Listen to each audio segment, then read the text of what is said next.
بسم اللہ الرحمن الرحیم الحمد للہ رب العالمین والصلاة والسلام علی اشرف الانبیاء والمرسلین نبینا محمد وعلی آلہ وصحبہ اجمعین اما بعد السلام علیکم ورحمۃ اللہ وبرکاتہ۔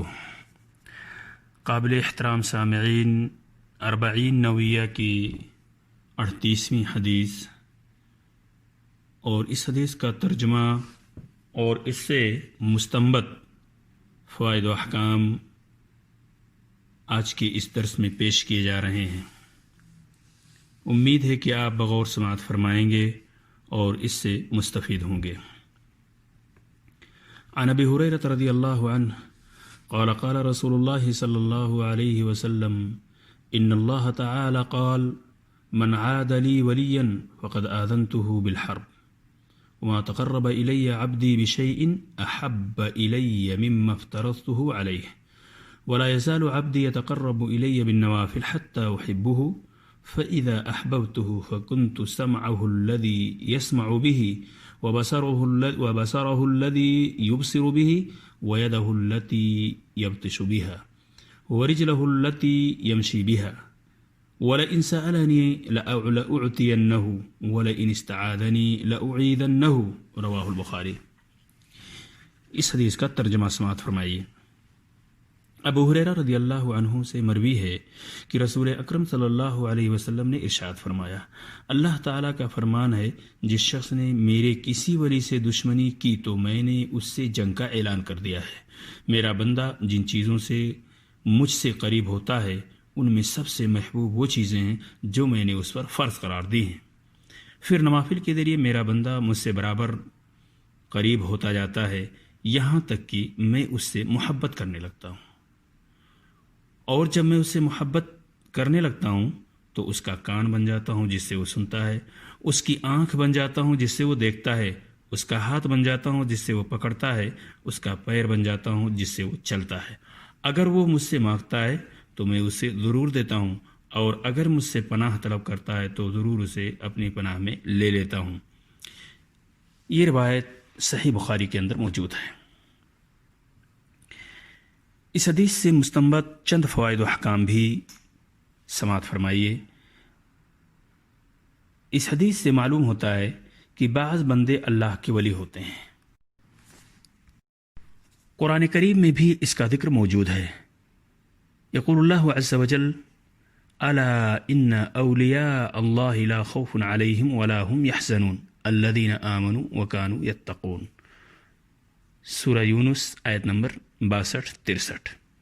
یاد رکھو، اللہ کے دوستوں پر نہ کوئی اندیشہ ہے اور نہ وہ غمگین ہوتے ہیں۔ یہ وہ لوگ ہیں جو ایمان لائے اور برائیوں سے پرہیز رکھتے ہیں۔ معلوم ہوا کہ ہر مومن و متقی بندہ اللہ کا ولی ہے، لیکن چونکہ لوگ ایمان و تقوی میں متفاوت ہوتے ہیں لہذا درجات ولایت میں بھی تفاوت ہوگا۔ سامعین کرام، اللہ کے نزدیک اولیاء کی بڑی عزت ہے، اسی لیے ان سے دشمنی رکھنے والوں سے اللہ تعالیٰ نے جنگ کا اعلان کر رکھا ہے۔ اس حدیث میں ولایت حاصل کرنے کے اسباب بتائے گئے ہیں۔ فرائض کی ادائیگی ان اسباب میں سب سے اہم سبب ہے۔ فرائض کی ادائیگی میں نماز، روزہ، حج، زکوٰۃ کی پابندی، نیز امر بالمعروف و نہی عن المنکر اور اللہ اور اس کے بندوں کے تمام واجبی حقوق بھی داخل ہیں۔ ان تمام فرائض کی ادائیگی بلا کسی کمی کے اللہ کے اولیاء کی ایک صفت ہے۔ عوام اپنی جہالت کی بنا پر بہت سے ایسے لوگوں کو ولی سمجھتے ہیں جو شریعت سے بے پرواہ اور نماز اور روزے سے لا تعلق ہوتے ہیں۔ ایسے لوگوں کا ولی ہونا تو کجا، ایک عاقل مسلمان ہونا بھی بعید ہے۔ شریعت کی پابندی اللہ کے ولی کی سب سے اہم نشانی ہوا کرتی ہے۔ فرائض کی ادائیگی کے بعد ولایت کا ایک سبب نوافل کے ذریعہ اللہ کی قربت بھی ہے۔ جس قسم کی عبادت فرض ہے اسی جنس کے نوافل بھی شریعت میں پائے جاتے ہیں۔ یہ نوافل فرائض کی تکمیل کا باعث اور اللہ کی محبت و قربت کا ذریعہ اور سبب بنتے ہیں۔ نوافل کی بنسبت فرائض اللہ کو زیادہ محبوب اور زیادہ اجر و ثواب کا باعث ہے، نیز وہ نوافل سے مقدم ہیں۔ فرض نماز نفلی نماز سے اور فرض روزہ نفلی روزے سے زیادہ اہم اور اللہ کے نزدیک زیادہ محبوب ہے۔ سامعین کرام، اللہ محبت بھی کرتا ہے اور اس سے محبت کی بھی جاتی ہے۔ قرآن پاک میں اللہ تعالیٰ فرماتے ہیں فَسَوْفَ يَأْتِ اللَّهُ بِقَوْمٍ يُحِبُّهُمْ وَيُحِبُّونَهُ سورۃ المائدہ آیت نمبر 54۔ اللہ تعالیٰ بہت جلد ایسی قوم کو لائے گا جو اللہ کی محبوب ہوگی اور وہ بھی اللہ سے محبت رکھتی ہوگی۔ کچھ بدعتی فرقے محبت الہی کا انکار کرتے ہیں۔ اہل سنت والجماعت اور سلف کا مسلک یہ ہے کہ اللہ کے لیے اللہ کے شایان شان محبت ثابت ہے، جو مخلوق کی محبت کی طرح نہیں، بلکہ جس طرح اللہ کی ذات بے مثل ہے اسی طرح اس کی محبت نیز دیگر تمام صفات بھی بے مثل ہیں۔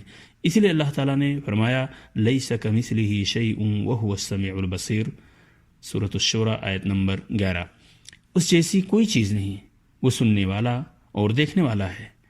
سامعین کرام، اللہ جس سے محبت کرتا ہے اور جو اس کا ولی ہوتا ہے، اللہ تعالیٰ اس کے کان و آنکھ اور ہاتھ و پیر کو اپنی مرضی کے مطابق ٹھیک راستے پر چلاتا ہے۔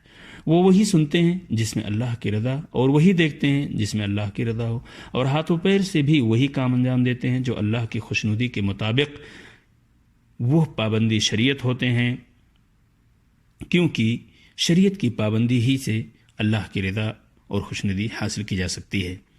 حدیث کا یہ مفہوم ہرگز نہیں ہے کہ اللہ تعالیٰ بندے کے جسم میں سرایت کر جاتا ہے، نعوذ باللہ، بلکہ اللہ تعالیٰ اپنی مخلوق سے الگ تھلگ اور جدا ہے، وہ سب سے اوپر اور عرش پر مستوی ہے۔ اللہ تعالیٰ اپنے اولیاء کی حرکات و سکنات کی حفاظت کرتا ہے، انہیں راہ راست پر رکھتا ہے، نیز ان کی دعائیں قبول فرماتا ہے۔ وہ مانگتے ہیں تو انہیں دیتا ہے، اور وہ اس کی پناہ چاہتے ہیں تو وہ اپنی پناہ میں لے لیتا ہے۔ معزز سامعین کرام، امید ہے کہ آپ نے اس اہم حدیث سے استفادہ کیا ہوگا اور اسے اپنی زندگی میں عمل پہ بھی لانے کی کوشش کریں گے۔ السلام علیکم ورحمۃ اللہ وبرکاتہ۔